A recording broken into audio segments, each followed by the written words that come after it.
नमस्कार दोस्तों, मुद्दे की बात में आपका स्वागत है। 2027 विधानसभा चुनाव की तरफ बढ़ती उत्तर प्रदेश की राजनीति के केंद्र में ब्राह्मण पॉलिटिक्स ने हलचल पैदा कर रखी है। बीजेपी के इस सबसे मजबूत किले में सेंध लगाने के लिए मायावती और अखिलेश यादव ने अपनी पूरी ताकत झोंक दी है। बसपा सुप्रीमो मायावती फिल्म घूसखोर पंडित के टाइटल पर कड़ा ऐतराज जता रही हैं, तो इसके पीछे गहरी पॉलिटिक्स है, वो समझने की जरूरत है। अखिलेश यादव अपने पीडीए में पी का मतलब पंडित जी बता दे रहे हैं। जाहिर तौर पर विपक्ष के इस ब्राह्मण कोट अनकोट ब्राह्मण प्रेम से बीजेपी बेचैन है, खास तौर पर तब जब पार्टी के भीतर ही ब्राह्मण विधायकों की हालिया बैठकों ने सियासी पारा गर्म कर रखा है। इसके अलावा बुंदेलखंड से उठी कुर्मी बनाम लोध की ताजा बहस और नसीमुद्दीन सिद्दीकी जैसे कद्दावर मुस्लिम चेहरे का कांग्रेस छोड़कर नए मोर्चों की सुगबुगाहट देना, ये वो मुद्दे हैं जो उत्तर प्रदेश की सियासी सड़क पर बसंत की गुनगुनी सर्दी में भी गर्मी का एहसास करवा रहे हैं। इसी एहसास को तफसील से समझने के लिए, मुद्दों पर चर्चा करने के लिए हमारे साथ हैं वरिष्ठ पत्रकार और लेखक मनोज राजन त्रिपाठी।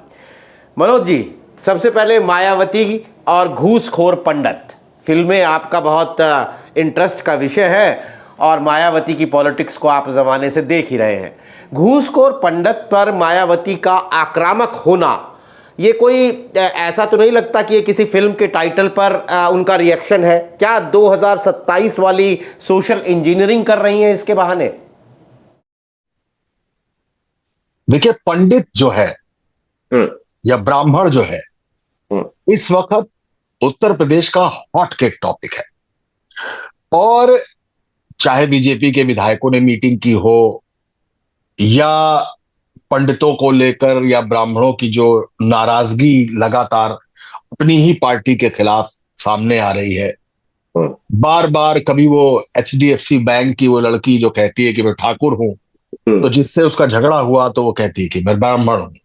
तो अचानक ये ठाकुर ब्राह्मण आपको दिखाई देगा। छोटा सा एक उदाहरण देना चाहूंगा। रवीना टंडन और नाना पाटेकर की एक फिल्म आई थी, मेरे ख्याल से 90s में आई थी। उस फिल्म का नाम था गुलाम मुस्तफा। माफ कीजिएगा, उस फिल्म का नाम था मुस्तफा। इसको लेके मुस्लिम तंजीमों ने, मुस्लिम संगठनों ने बहुत बवाल किया कि आप मुस्तफा तो हो ही नहीं सकते, लिहाजा आपको टाइटल बदलना पड़ेगा। और वो टाइटल बदला गया और तब टाइटल बना गुलाम मुस्तफा। तो कुछ ऐसा ही है। अब चूंकि मैंने आपसे कहा कि पंडित इस समय एक नया हॉट केक है उत्तर प्रदेश का, लिहाजा कभी 10% दिखता है, कभी बात 12 से 14% की भी होती है, तो मान लेते हैं लमसम ये 11-12% ब्राह्मण वोट है। और ये जब जाता है तो बटता नहीं है, अमूमन एक तरफ जाने को रहता है। और मायावती चूंकि एक बार ब्राह्मण शंख बजाएगा हाथी बढ़ता जाएगा का नारा बुलंद कर चुकी हैं, तिलक तराजू और तलवार उसको मारो जूते चार को फेड आउट करते हुए उन्होंने सोशल इंजीनियरिंग दिखाई भी, ब्राह्मणों का वोट उनको मिला भी। उन्होंने तमाम पदों पर, चाहे वो ब्यूरोक्रेसी के हों या जिला अधिकारियों के हों या जिले के कप्तानों के हों या कि मंत्रियों के हों, उन्होंने लंबी चौड़ी लिस्ट में ब्राह्मणों को जगह दी। ठीक इसके पहले मायावती की जो सरकार थी उसमें हरिजन उत्पीड़न के मुकदमे सबसे ज्यादा हुए और उन उत्पीड़न के मुकदमों में सबसे ज्यादा जिनके खिलाफ मुकदमे दर्ज हुए वो ब्राह्मण थे। लेकिन एक ये पॉलिटिकल सरप्राइज है कि अचानक ब्राह्मणों ने मायावती को चुना। वजह यह हो सकती है कि ताजी मुलायम सिंह की गवर्नमेंट थी और मायावती ने एक बयान दिया था कि सरकार आई तो मुलायम को जेल भेजेंगे। उसके पहले निठारी हो चुका था, इलाहाबाद का अतीक अहमद वाला मदरसा कांड हो चुका था, मेरठ में कविता कांड हो चुका था और अमिताभ बच्चन का एक ऐड आता था कि उत्तर प्रदेश में है दम क्योंकि जुर्म यहां है कम। शायद एक वो नाराजगी, एक एंटी इनकम्बेंसी, मायावती का वो बयान, और चूंकि समाजवादी पार्टी का ट्रेडिशनल वोटर ब्राह्मण कभी नहीं रहा, कांग्रेस लुप्त हो चुकी थी, बीजेपी किनारा हो चुकी थी, लिहाजा ब्राह्मणों के पास एक ऑथेंटिक चॉइस बची मायावती। लेकिन चुनाव के बाद मायावती ने उस चॉइस को एक्नॉलेज करके भी दिखाया।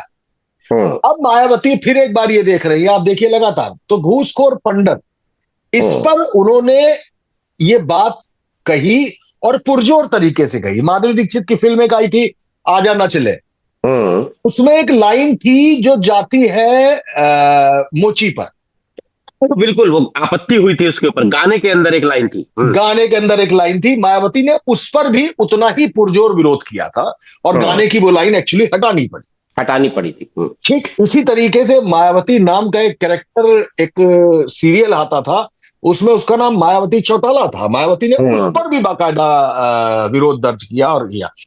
लेकिन अब की जो सक्रियता है, ये सक्रियता वो सोशल इंजीनियरिंग के धूमिल पड़ चुके पन्ने पर एक नई इबारत लिखने जैसी है। वजह भारतीय जनता पार्टी जो सत्तारूढ़ है, सत्तासीन है, उससे उसका ब्राह्मण विधायक नाराज है, ब्राह्मण कार्यकर्ता नाराज है।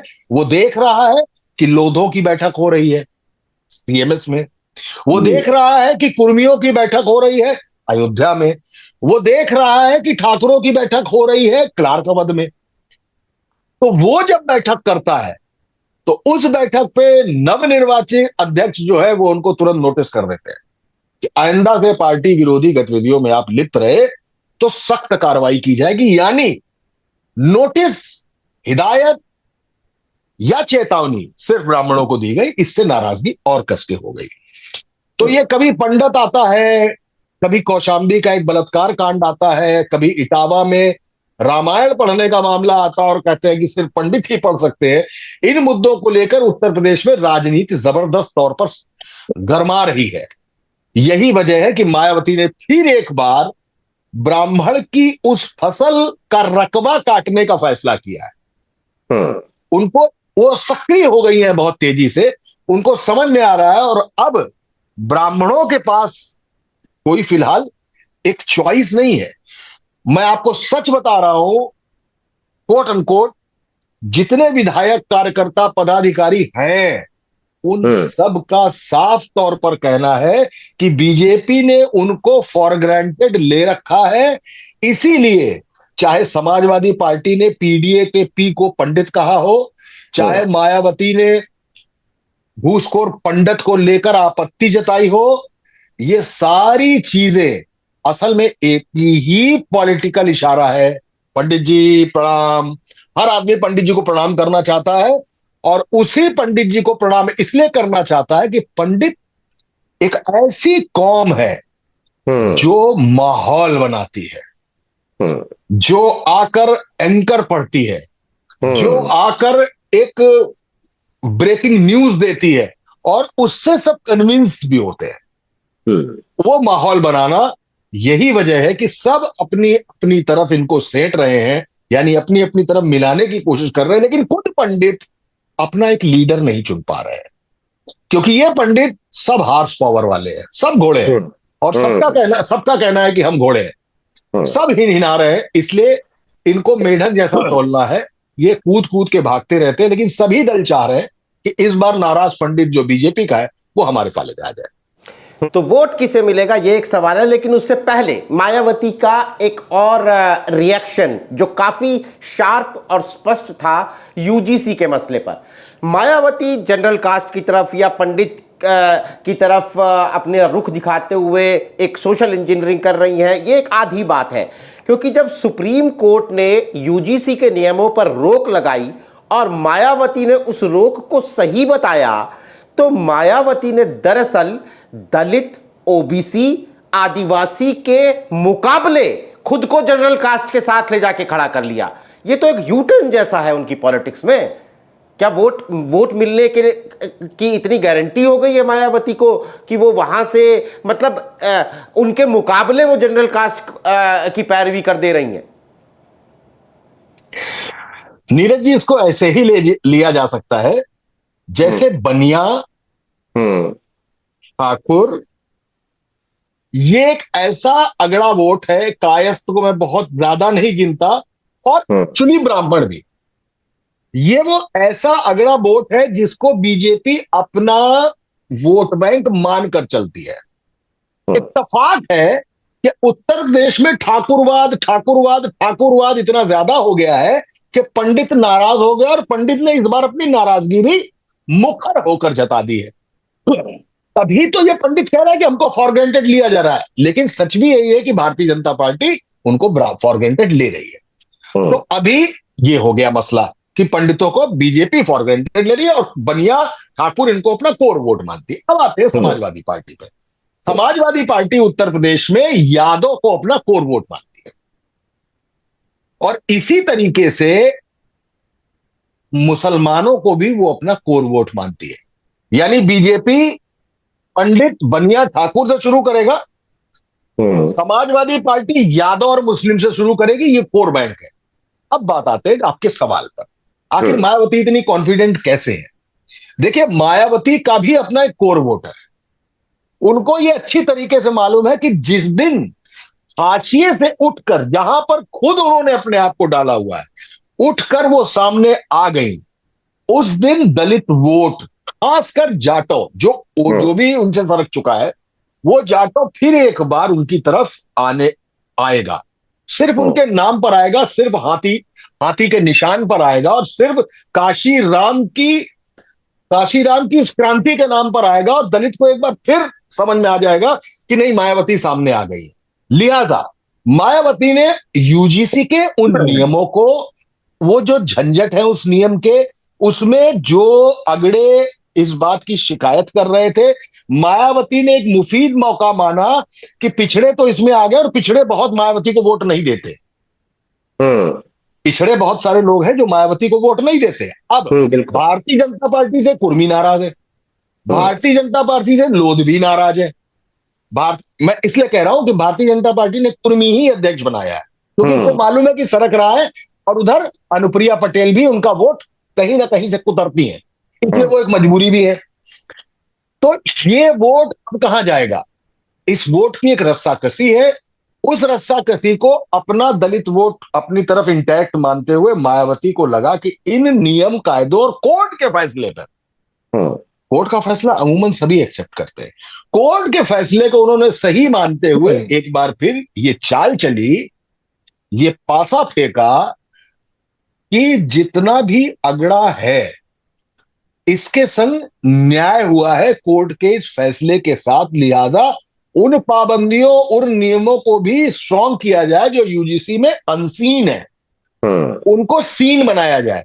तो मायावती का आकलन है, और वो अगड़ों के साथ यूजीसी के मुद्दे पर खड़ी हो गई है, ये जानते हुए कि उनका वोट क्या है। लेकिन फिर वही बात, यादव मुसलमान सपा,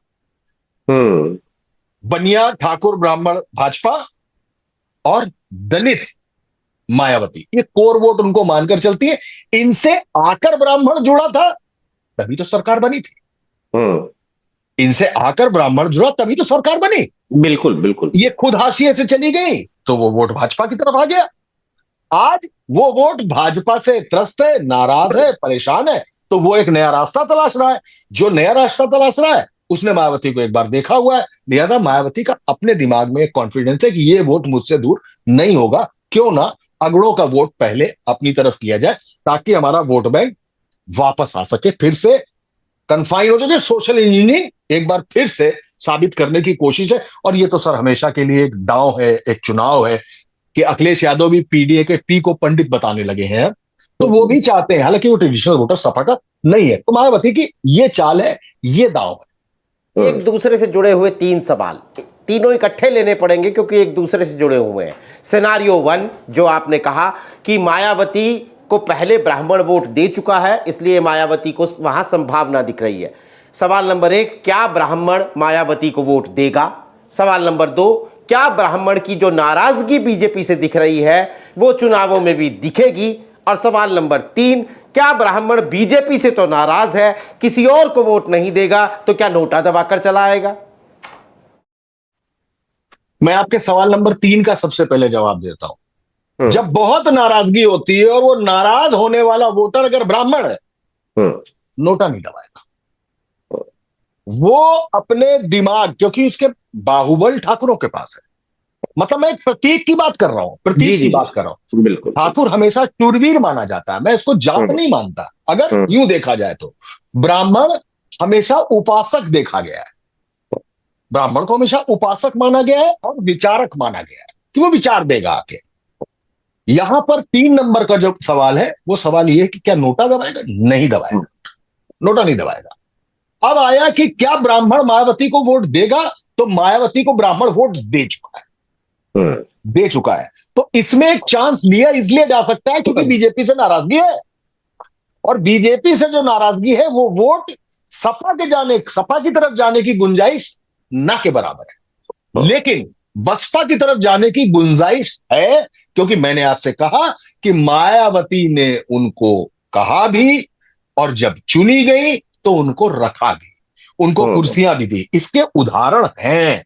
उन्होंने हरिजन उत्पीड़न वाले मसलों को माइल्ड किया, उन्होंने तिलक तराजू को फेड आउट कर दिया, उन्होंने ब्राह्मणों पर, तभी तो विकास यादव, माफ कीजिएगा, विकास दुबे जैसा व्यक्ति जिसने 7-8 पुलिस वालों को मार दिया था, सतीश चंद्र मिश्रा ने विकास दुबे के नाम पर भी ब्राह्मण कार्ड खेला था। जबकि अब कहने को फिलोसफिकल और सामाजिक तौर पर कहने की बात थी कि कातिल का कोई धर्म नहीं होता, माफिया का कोई धर्म नहीं होता, लेकिन चूंकि उसके पीछे दुबे लिखा था तो ही वॉज द फर्स्ट जिसने उस दुबे के नाम पर भी पॉलिटिक्स की। पंडितों के नाम पर लगातार मायावती बुखार है, और उन्होंने इसके लिए यूजीसी की भी हटो बच्चों वाली राजनीति नहीं की, उन्होंने यूजीसी में अगड़ों के साथ खड़ी हो गई आके। तो वोट ब्राह्मण का अगर नाराजगी में भाजपा से हटा तो बीजेपी, माफ कीजिएगा, बीएसपी को जा सकता है। इसके लिए मैं 97-98% मुतमईन हूं कि हां ऐसा हो सकता है। दूसरा सवाल आपका था कि क्या ब्राह्मण भाजपा को वोट देगा, यही सवाल है आपका? जी जी जी, नाराज तो है, लेकिन फिर भी क्या भाजपा को ही देगा? क्योंकि आंकड़ों का हवाला दे दिया जाता है ना कि 90% 95% भाजपा को ही देता है। जी, एक केटल है, इलेक्ट्रिक केटल, उसको आप रखिए, पानी डालिए, तुरंत उबलना शुरू। पतीली चढ़ाइए तो पहले हल्का बूंदेबांदी होती है, अंदर बुलबुले उठते हैं, फिर वो गुनगुना होता है, फिर वो गर्म होता है, और फिर वो उबाल पे आता है। लेकिन उस उबाल में अगर आप हल्की सी चाय की पत्ती डाल दें तो उबल के बाहर आ जाता है। इस समय ब्राह्मण के काम नहीं हो रहे थे तो ब्राह्मण गरमा रहा था। एक सरकार और निकल गई, वो वेल में भी कूद गया, जाके विधानसभा की वेल में भी कूद गया अपनी सरकार के खिलाफ, अपनी ही सरकारों के खिलाफ, मतलब कमिश्नर और डीएम्स के खिलाफ सांसद और विधायक प्रदर्शन करने लगे। गुनगुना हुआ, उबला। ये जो मीटिंग ब्राह्मणों की हुई, जिस पर संगठन ने चेतावनी जारी की, उसने चाय की पत्ती डाल दी, वो उबल गया। तो और ये ब्राह्मण इस पोजीशन में आ गया कि अब ये पतीली से बाहर निकलने वाला है। तो पहली पोजीशन आती है उलाहना, दूसरी शिकायत, तीसरी नाराजगी, और चौथा एक ऐसा पॉइंट आता है कि क्या हम फॉर ग्रांटेड हैं, क्या हमारे पास कोई ऑप्शन नहीं है। तो मेरा मानना है कि जब विकल्प नहीं होता है वही विकल्प पैदा होता है। तो जिस तरीके से उबल कर अब ये पानी बाहर आने लगा है, तो बीजेपी को ब्राह्मणों का नुकसान हो सकता है। थोड़ा सा समय गुजरने दिए, ये स्टेज 4 जो है उबल कर बाहर आने वाली, ये आपको साफ तौर पर दिखाई देती थी। बीच में एक झुंझुना आया था कि मंत्रिमंडल का विस्तार होगा, उसमें कई ब्राह्मण चेहरे होंगे, नया संगठन बन रहा है, नए अध्यक्ष के आने के बाद, तो उसमें कई ब्राह्मण चेहरे होंगे। लेकिन वैसा कुछ अभी दिख नहीं रहा है। अगले फेज तक, मतलब इसी फेज में आप मान लीजिए, अगले फेज तक आप जान लेंगे कि ब्राह्मण का मूड बिल्कुल अलग है। आप क्षेत्र में चले जाइए, बुंदेलखंड से लेके पश्चिम से लेके मध्य अवध, कहीं निकल जाइए, ब्राह्मण नाराज है जी, ब्राह्मण नाराज है। और ब्राह्मण उस सीमा से बाहर जा रहा है कि हमको फॉर ग्रांटेड मान लिया गया, और जिस दिन ये बात उसके मन में पैवस्त हो जाएगी, मोहर लग जाएगी, वो मोहर कहीं और मार देगा। बिल्कुल। अब ब्राह्मणों की मीटिंग पर नोटिस हो जा रहा है, नए प्रदेश अध्यक्ष नोटिस कर दे रहे हैं, लेकिन फिर भी उसके बाद लोध महासभा का सम्मेलन लखनऊ में हो रहा है। अब ये महत्वपूर्ण इसलिए है क्योंकि ये उस घटना के बाद होता है जिसमें कुर्मी बिरादरी के मंत्री स्वतंत्र देव सिंह और लोध बिरादरी के विधायक बृजभूषण राजपूत के बीच में सड़क पर सरेआम तकरार होती है। तो वहां से ये चीजें जुड़ती हैं कि भाई अब लोध जो है बीजेपी का परंपरागत ओबीसी वोटर वो भी बुरी तरह नाराज है। देखिए, राजपूत जो विधायक है, गंगाचरण राजपूत जो नेता हुआ करते थे, अगर आपको याद हो, जब सोनिया गांधी प्रधानमंत्री नहीं बनी थी तो राजपूत ने अपने सर पर तमंचा रख लिया था, गंगाचरण राजपूत के। ये उन्हीं के पुत्र हैं जी। तो जिस तरीके से उन्होंने अपने मंत्री को, अपने कैबिनेट मंत्री को और खासकर अपने पूर्व अध्यक्ष को जिस तरीके से रोका है, तो लेट्स से कि बीजेपी सरकार नहीं है, कोई किसी की भी सरकार है, वो सरकारी तौर पर पार्टी का एक गुस्सा तो सामने आया। एक सीन तो बनता है कि एक विधायक पूरी भीड़ के साथ एक कैबिनेट मंत्री को घसीट रहा है। लेकिन अगर आप गौर करें तो पूर्व कैबिनेट मंत्री, पूर्व अध्यक्ष और एक बेहतर संतुलित नेता होते हुए स्वतंत्र देव सिंह ने उस पूरे मसले को हैंडल बहुत शानदार तरीके से कर लिया। उन्होंने किसी तरीके का कोई रिएक्शन नहीं दिया, उन्होंने आकर बयान भी कुछ नहीं दिया। सही बात। अध्यक्ष, बिल्कुल मैं सही कह रहा। उन्होंने बहुत ही एक मंझे हुए नेता की तरह, स्वतंत्र देव सिंह के लिए एक बात आपको बता दूं कि 2014 से लेकर अभी पिछले चुनावों तक नरेंद्र मोदी की जितनी भी सभाएं उत्तर प्रदेश में होती थी, उनके प्रभारी वही होते थे। अच्छा। तो उनको मालूम था कि अगर हमने बाहर जाती गेंद पर स्निक करने की कोशिश की तो 6 स्लिप लगी हुई है। वजह, केंद्र स्वतंत्र देव को पसंद नहीं करता, मुख्यमंत्री के वो बहुत करीबी हैं, लेकिन स्वतंत्र देव ने बहुत अच्छे तरीके से उस पूरे मसले को हैंडल किया।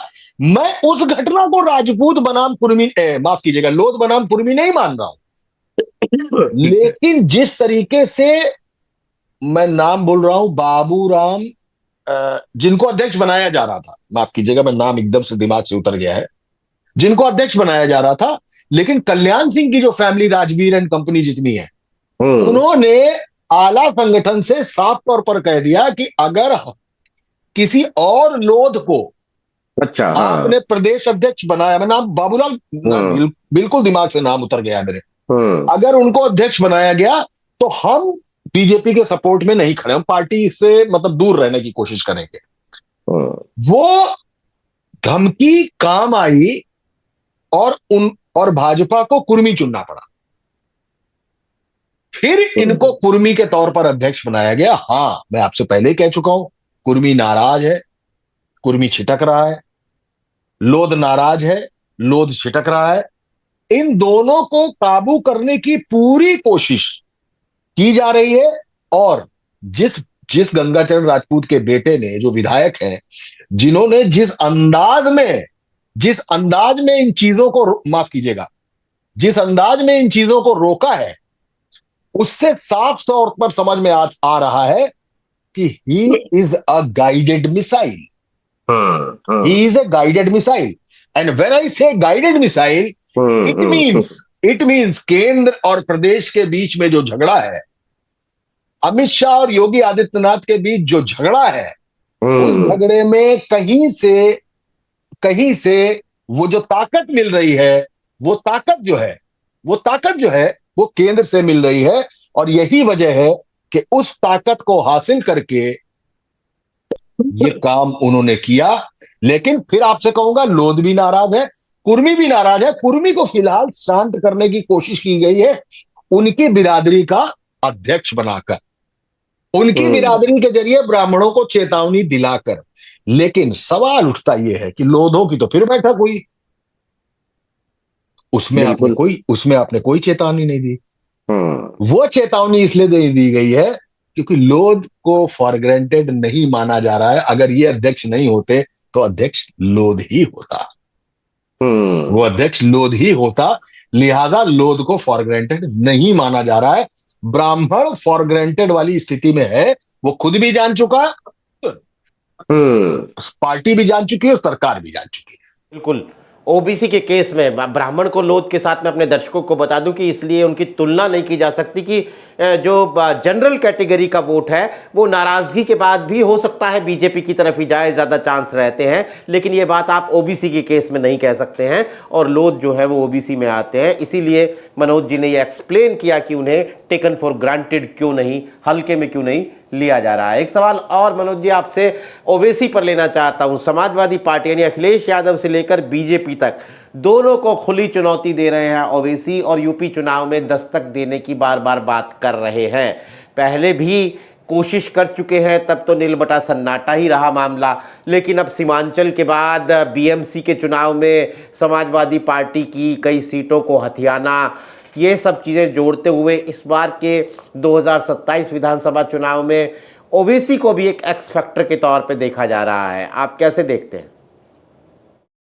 देखिए, ओवैसी को एक्स फैक्टर के तौर पर बिहार के नतीजों को लेकर देखा जा रहा है, लेकिन लेकिन उत्तर प्रदेश का जो टेक्सचर है, उत्तर प्रदेश का जो टेक्सचर है वो टेक्सचर बिल्कुल अलग है। उस टेक्सचर को आप नहीं छू सकते उत्तर प्रदेश में, क्योंकि ओवैसी उत्तर प्रदेश में बीजेपी की बी पार्टी माने ही जाते हैं, वो बी पार्टी माने ही जाते हैं। लिहाजा मैं ओवैसी को उत्तर प्रदेश में बहुत गंभीरता से नहीं लूंगा। एक पार्टी बनी थी उत्तर प्रदेश में जिसका नाम था पीस पार्टी। बिल्कुल। उस पीस पार्टी ने कम से कम 7-8-10 साल काम किया और करते करते करते करते आखिर उन्होंने अपने 5 विधायक बना ही लिए। लेकिन उन 5 विधायकों को तोड़ा गया, अलग अलग पार्टियों में शामिल किया गया और peace party rest in peace हो गई। लेकिन ओवैसी का अभी इतना दबदबा उत्तर प्रदेश में नहीं है कि वो मुसलमानों के वोटों को काटने की स्थिति में आ सके, क्योंकि किसी भी हालत में उत्तर प्रदेश का मुसलमान अगर चुनेगा तो सिर्फ और सिर्फ अखिलेश यादव को चुनेगा, क्योंकि उसका एम्बलम जो है वो मुलायम सिंह यादव है, वो मुसलमान ही जाना है। ओवैसी इसमें कोई रफूगरी करे, इसमें कोई दरकन पैदा करे, ऐसा संभव नहीं है। इसलिए ओवैसी को लेकर फिलहाल अभी तक मैं सीरियस नहीं हूं। मैं उत्तर प्रदेश के मामले में ओवैसी को भी एक सीरियस पार्टी या कैंडिडेट नहीं समझता हूं। दोस्तों, बहुत ही दिलचस्प परिस्थितियां हैं जो जिस हिंदुत्व, विकास और कानून व्यवस्था के रथ पर सवार होकर बीजेपी लगातार उत्तर प्रदेश में शासन कर रही है, वो अपनी हैट्रिक के इंतजार में, हैट्रिक के रास्ते में ब्राह्मणों का, कुर्मियों का, लोधियों का यानी अलग अलग जातियों का गुस्सा झेल रही है। आने वाले दिनों में बीजेपी कैसे इसे डैमेज कंट्रोल करती है, क्या अपने जो कि हैरानी नहीं होगी हमें अगर बीजेपी की टोपी से कोई इस तरह का कबूतर निकल कर आता है और पूरी परिस्थितियों को अलग दिशा में ले जाता है। लेकिन इन पर नज़र रखने की ज़रूरत है, क्योंकि विपक्ष जो है वो भी इस बार उत्तर प्रदेश में अपनी कोई कोर कसर नहीं छोड़ना चाहता, चाहे वो मायावती हो, चाहे वो अखिलेश यादव। हमारी नज़र इन परिस्थितियों पर बनी रहेगी। आज हमारे साथ इस कार्यक्रम में जुड़ने के लिए मनोज राजन त्रिपाठी, आपका बहुत बहुत शुक्रिया। तमाम दर्शकों का भी आभार। दोस्तों, आज के लिए नमस्कार।